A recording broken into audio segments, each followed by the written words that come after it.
Hey y'all, this is David, the Georgia photographer, and today I'm in Whitwell, Tennessee.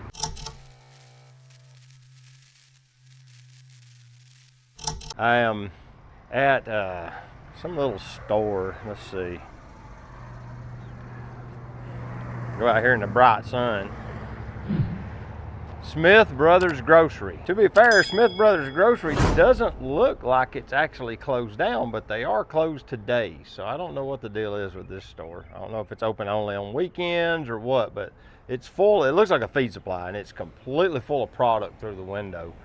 But yeah, the parking lot's completely empty today, so I've parked my truck here in the corner of their parking lot at the red light. Pretty sure it's the only red light in Whitwell. I'm gonna wander around, take some photos.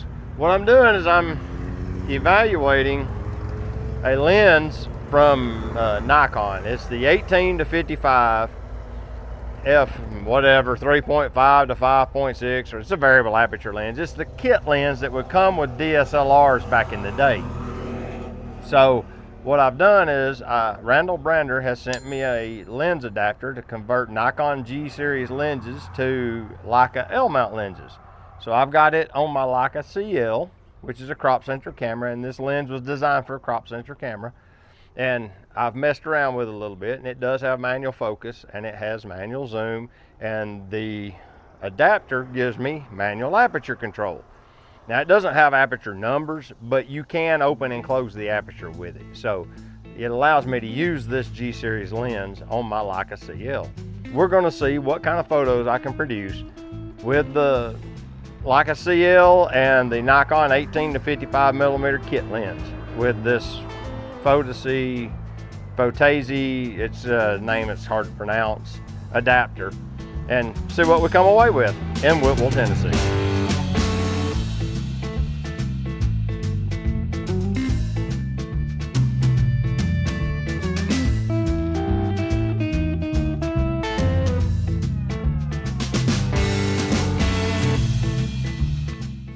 I've found several interesting old buildings. I'm about over here to the original kind of what looks to be the main street before the highway came through. Then all of these little towns in the south, unless they're pretty isolated, they had like a highway pass through during the mid 1900s, the mid 20th century. And when it did, it bypassed the old main street in most of those towns. This road over here looks like the original main street, and then over there is that Highway 28 that I came into town on.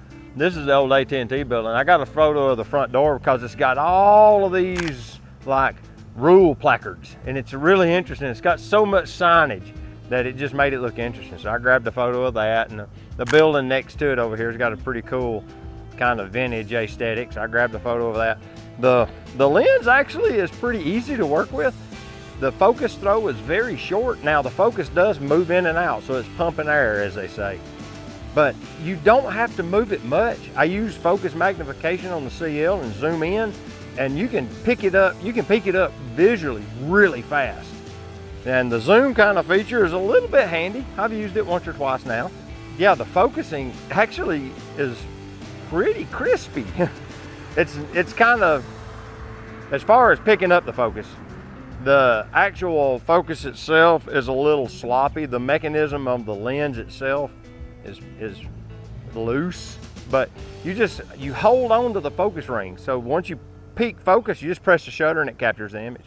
It's pretty sweet. All right, let's go on over here to the main road. Get past this tree covered in poison ivy, my bad. All this poison ivy on this tree. Yeah, I can't touch this stuff. This is bad news for me. I will probably break out just from being in close proximity to it. Yeah, bad stuff. I don't know what the chemical is, but it ain't good. Yeah, this is the original main street because there's Pickett's Grocery. We're gonna get photos of that for sure. The old Coke sign on the side of the building is awesome.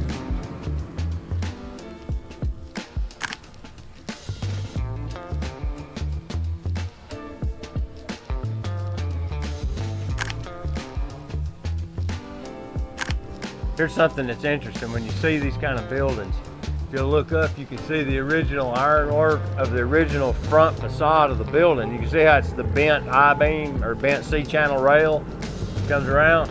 That's like some 1940s Art Deco looking stuff. The front of this building was really cool when they built it. And since then, they've covered all the windows with vinyl siding. And now it's possibly simply an apartment. But man, he's got so much truck. Logging trucks.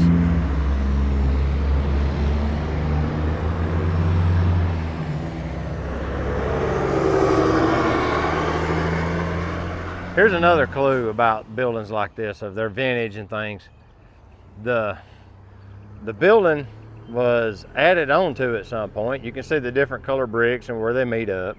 So this was a storefront apparently, and then they added this whole section on the back at one point for something. No telling what it was. But look at all of the window openings that they blocked up. This building was letting in a lot of light back in the day. And that was still a roll-up door, or some kind of a warehouse door even back then, before they put in the roll-up door in its place. But all of this was windows. And then if we go around to the front of this building, get past this car that's coming up to the stop sign, they framed it out and put vinyl siding in it, but this was all windows at one point. The second story's got windows. And somebody yelling out the back at me. That's the way it works. And then this went around the corner. This was a different business. They coupled their buildings together. Yeah, this was probably a lawyer or something back in the day. And then they've added this onto it as well. It's pretty neat. And then it goes on around the corner with another storefront coming in that side. But yeah, at one point they were letting a lot of light into the building that they no longer allow in because they have electric lights now. But this was a really cool storefront at some point in time. Wish I could have seen it in its heyday. I wonder if somebody's got a historical photo of this so you can see this building.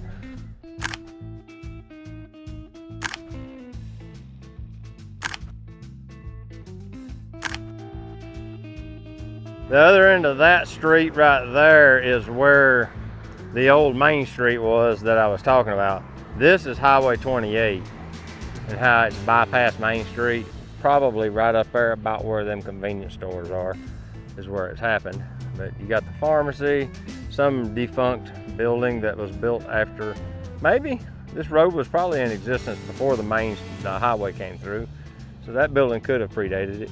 There's some infrastructure over here. There's what looks to be maybe a school back there, and things.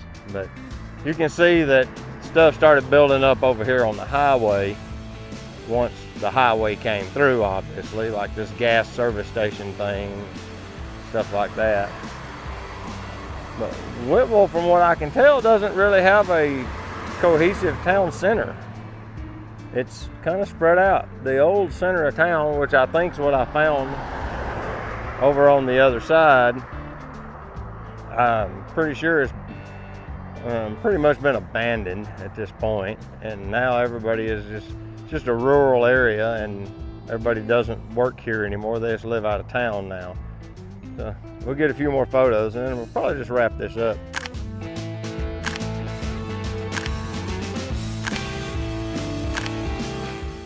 I'm pretty sure you can see by these little mortar and pestle symbols on the window here and here that this was the pharmacy at one point. It's completely abandoned now, and pretty much it's just a shell. This white building here is the new pharmacy, and if I'm assuming right, they moved out of this building over onto the highway into that building. It's probably the same outfit because that says Whitwell Pharmacy right on the front of it. I'm gonna give you my thoughts on the adapter and the lens and the system I've got put together here. I have the Leica CL with the Pholsy Nikon F-mount G-series adapter to L-mount, and then I have a 18 to 55 F-mount Nikkor lens, which was the kit lens back in the day. And the kit lens has proven itself over time to be a very capable little lens. And to be honest with you, it's not too difficult to shoot with in full manual configuration. It's just not fun. the focus will drift readily, like with the slightest touch, because it's basically screwing the front element in and out of the lens. If you just bump it on something, it'll push it in and then it's out of focus. So you have to hold it with your hand the whole time. You zoom, get the compositionally size like you want, then you grab that front focus ring and you twist it until it's in focus, and then you hold it there until you press the shutter with your other hand and fire the frame, capturing the image. And it's worked effectively, but it's just a little bit frustrating. Now, the aperture control with the Pholsy adapter, flawless. And the mount performance of the adapter, flawless. The machine work on the adapter, flawless. The adapter is flawless. It's a wonderful piece of equipment. If I had a more capable G-series f-mount lens, this would be a lot more fun to work with. This just happens to be the only lens I have that's a f-mount lens that's a Series G that's gilded. It doesn't have an aperture ring. And that has manual focus control as well, because I've gotten rid of all of my old f-mount glass that was autofocus when I got rid of my D810. I did have the 70 to 200 and those 35 to 70s. They were actually screw mounts, so they were D series or AF lenses.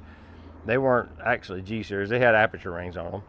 But the 2 or 3 lenses I did have that were G series, I've gotten rid of all of them. I just don't have them anymore. So it's kind of interesting to use it.